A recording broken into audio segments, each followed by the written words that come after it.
We're staying in the same tier throughout this whole pod. Ready, rookies. So these guys are ready. They're ready. You're ready to go week one for both those guys we just talked about. I wonder this next guy as well. Number 28 for you on your top 40 list is Jayden Daniels, Washington Commanders, number 2 overall pick, Heisman Trophy winner, baller supreme. Yes, he will be the starter day one. Let's just get that out of the conversation right away as the number 2 pick. And another guy where... does he need some work here and there? Okay, sure. We'll get into that in a second. But, there's a lot more that build on and the positives than anything. I mean, his throwing, first off, is just it's a consistent machine for the most part. That's what I would say with Jayden Daniels. He's got a great motion, right? He can replicate it time after time after time, right? He can make any throw on the field like we talked about during the draft process. He does not need a lot of space to do it. He doesn't. He can throw over people because he's so tall and long, right? He does see the field well. All of that, and then, of course, his get-out-of-jail-free card with his running, and if he sees a lane, is going to help him a lot in the NFL. It's going to make him dangerous in the NFL. And I think it's, of course, going to lead to a lot of highlight plays. I don't have any doubt about that. He was your number 2 quarterback behind Caleb Williams in the draft rankings. The narrative Pete has put here is slight-framed, run-first quarterback who is talented but could get crushed in the NFL. Yeah, well, I don't think he's a run-first quarterback. I think people are wrong to say that when I hear that narrative, right? He wants to throw it. Now, is he a little quick to leave the pocket or maybe not go through the reads? Yes, but I don't think it's enough where I would classify it run first. He's just a 1-2, then run, right? And he needs to get to 1-2-3 and then run. And then he'll get to a point like a year or two from now where he's going to go 1, 2, 3, 4, and then I can run. Like I can see it all and I can get to that run thing in a quick, right? He'll get there. He will. But yeah, right now, that's where he is. Let alone, the other two negatives I would throw with that, I talked about a little bit during the process too. You don't see a ton of arm angles throwing the football, right? Right, and he doesn't always get that front shoulder turned, and we talked about that too, to his backside, to where it can lead to an errant throw. But not that I'm concerned about it or anything like that. But as I alluded to with the Bo Nix conversation a minute ago, right, the biggest thing I think that Jayden Daniels needs to work on is a little bit of that. It goes into the run first thing, but it's not run first. It's the pocket, hanging in there a little bit longer, and then moving in the pocket a little bit better, whether that's to make people miss the setup to throw or just feeling the soft spot in the pocket to then have the time to throw or at least not take the sack, I think is going to be part of the Jayden Daniels development as we go here. So that would be maybe the number one most concerning thing when you look at some of his numbers is that not only was he was quick to leave the pocket, but even though he was quick to leave the pocket, he still did take a lot of sacks. He did. And so that movement within the pocket here, I think we have a chart, the pressure to sack ratio. And this is from I didn't even realize this, so I'm glad you guys are backing me up with this one here. This is an eye chart here. Hold on. He's 4th on this list.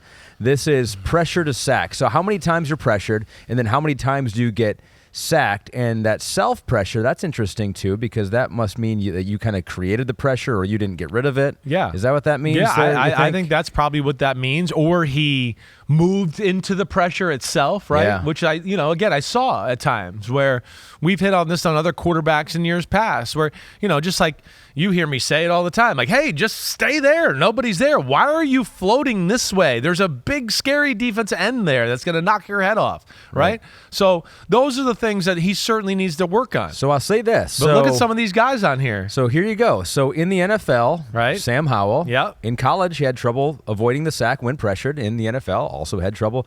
And Will Levis, he had a few games where he had 6 or 7 sacks. Same type of thing. And we said these things about them coming out in the draft. That was one of my Will Levis problems, right? I didn't like his feel in the pocket. Right? I thought he moved the wrong way a lot. And, he made some improvements there. Justin Fields, right? He's on this list, right? But some of these guys are on this list, and this is where, context does matter, right? They're sacked because they've gotten out of it so many times too. They go, well, I'm going to get out of this one too. I don't want to throw it away because I'm about to break this and turn the corner for a 40-yard run, right? So there's part of that as well of like, yeah, you're going to deal with some sacks with these guys because they're always kind of trying to look and make the big play, right? And I think that's a little bit of what happens with Jayden Daniels, as well as not just having great feel in that department quite yet. It's Cliff Kingsbury who will have to fix that problem if it is a problem in the NFL. Jayden said this about Cliff just recently. He goes, just learning the playbook, going back, watching the stuff. It's different than the air raid. We're not going to air the ball out 50 times a game. You've got to have balance. One thing about Cliff is open-minded. He ain't the OC that's like, it's my way. We got to do X, Y, and Z. Just having conversations with him, it's like, man, what do you like? How can we help the team be better? So they're not going to ask him to throw the ball 50 times per game until they get down early week one, and then you got to throw it 50 times in this game. I don't think they're going to want to throw it 50 times a game, especially with the defensive head coach. But for me to sit here and tell you I think they're going to be patient with the run game, I got to see that to believe that first. They got Austin Eckler now. Yeah. They have Brian Robinson Jr. Right.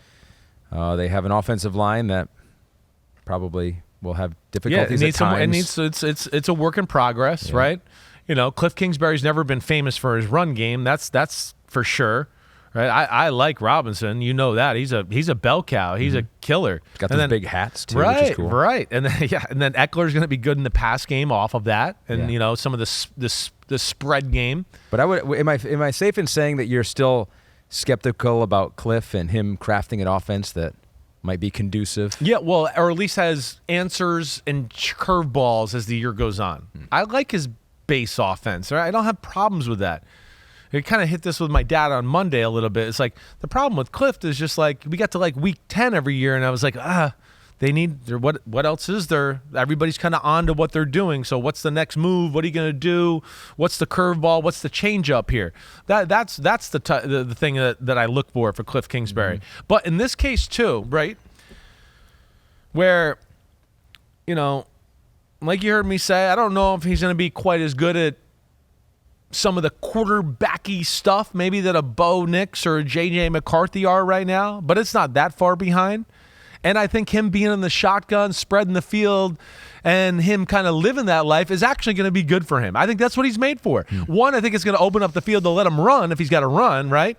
And he is a good quick game thrower, and he can be a machine. Right? Because I told you, his mechanics, he can really replicate them time after time after time. And it allows him to get the ball out of his hand quick. He has a very quick release that way. There's not a lot of wasted motion.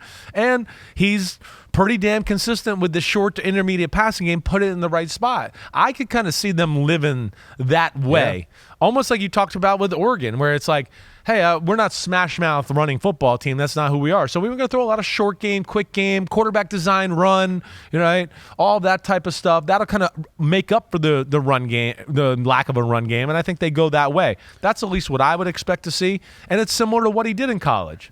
You know, so I think he can thrive in that area. They were what, a 2-win team last year, a 3-win team? I don't even know. Yeah, they were not many wins. Yeah, it was. Well, here I'll tell you right now, just to pull it up here. As we look at their 4-13. They're a 4-win team. Okay, they're a 4-win team last year. So as we look at their schedule, you know, how successful can they be, or is this just a let's see what we got. Let's give Jayden a year. Let's give this new coaching staff a year. Exactly. If we have some success at the end of the year, that's gravy. I don't think expectations are going to be real high here. I don't expect them to be. I mean, one, I don't think the defense, they made additions and free agency and all that, right? And, you know, they got a lot of numbers of guys, and they're going to be learning a new scheme.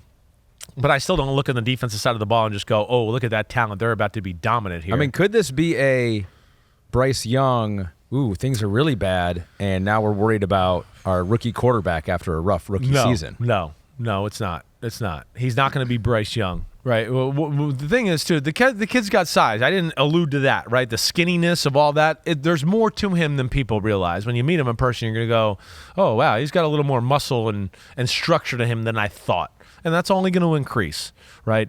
But no, again, he can play the size game.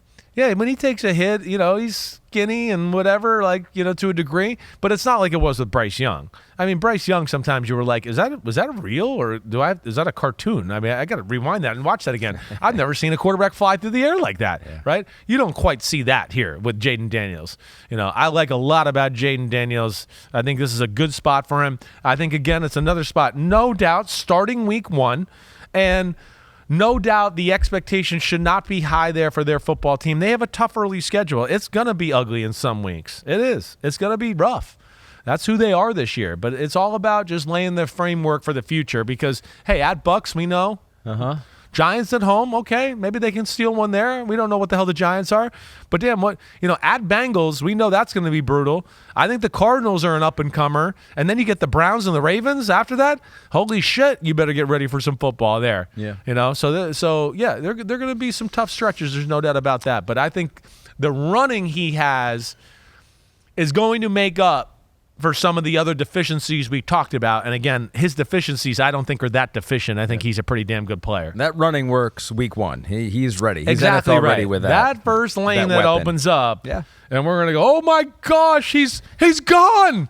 55-yard touchdown run by Jayden Daniels. We're going to probably be saying that week 1. Should be a fun player to watch. Yeah. Yo, what's up? Thanks for watching, homies. You know it's the off-season, but there's no off-season with Chris Simms Unbuttoned. It's the NFL. It goes all year around, all right? So hit subscribe, please, to hear my thoughts on your favorite team, your favorite quarterback, and, hey, how this season might unfold as we get ready for the 2024 season. We got a better picture, clearer look now that the draft is over, free agency. We know who's playing quarterback for certain teams. So, again, thanks for watching, and remember to subscribe. Peace out, homies. Check you out soon.